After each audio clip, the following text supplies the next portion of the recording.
বড় মেয়ে হাসি, বেরিয়ে এসে দেখ তোর জন্য রাজকুমার এনেছি। দিদির জন্য বাবা এত সুন্দর বর এনেছে। এই তুই শাড়ি খোল, ওই ছেলেকে আমি বিয়ে করবো। খুশি? বাবা হিমেশ, আমার কিন্তু কোনো ছেলে নেই, তোমাকে ঘর জামাই থাকতে হবে। কিরে খুশি, আমি তো হাসির জন্য জামাই এনেছি, তুই সাজলি কেন? না বাবা, ওই ছেলেকে আমার পছন্দ হয়েছে, আমি বিয়ে করবো। ওর জন্য কিছু হলে তুই সবসময় হিংসা করে কেড়ে নিস কেন রে? থাক না বাবা, বোনকে কষ্ট দিয়ে আমি সুখী হতে চাই না। হাসি, চল খুশি।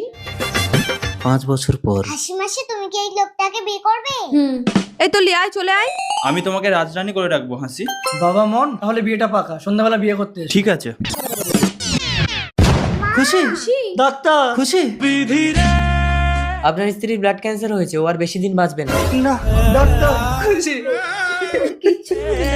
হিমেশ, খুশি। আমার তো ব্লাড ক্যান্সার হয়েছে, আমি তো বেশি দিন বাঁচবো না, তুমি আমার দিদিকে বিয়ে করে নাও। তোমাকে ছাড়া বাঁচবো না।